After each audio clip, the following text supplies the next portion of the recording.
আমরা এখন শহুরে মানুষ, আমাদের বেলকনিতে এখন কাটামুকুট আর মানি প্ল্যান্ট শোভা পায়। আমরা ভুলে গেছি আমাদের গ্রামের পুরাতন বাড়ির ভিটার পিছনে ছাতিম ফুল গাছটার কথা। হয়তোবা সেই গাছটিকেও কেটেও ফেলেছে। উঠানের কোণে জন্মাতো কত রকমের আগাছা। দাদি বলতো এগুলো সব ঔষধি বৃক্ষ। কত রকমের পাখিদের ডাক, হয়তোবা সেই পাখির পরবর্তী প্রজন্ম এখনো আমাদের গ্রামের বাড়িতে ডাকছে।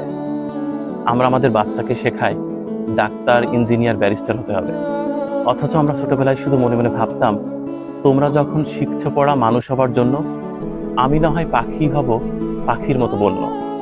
চিন্তা করে কর্পোরেট জীবন আমাদেরকে কতটা কৃত্রিম বানিয়ে ফেলেছে।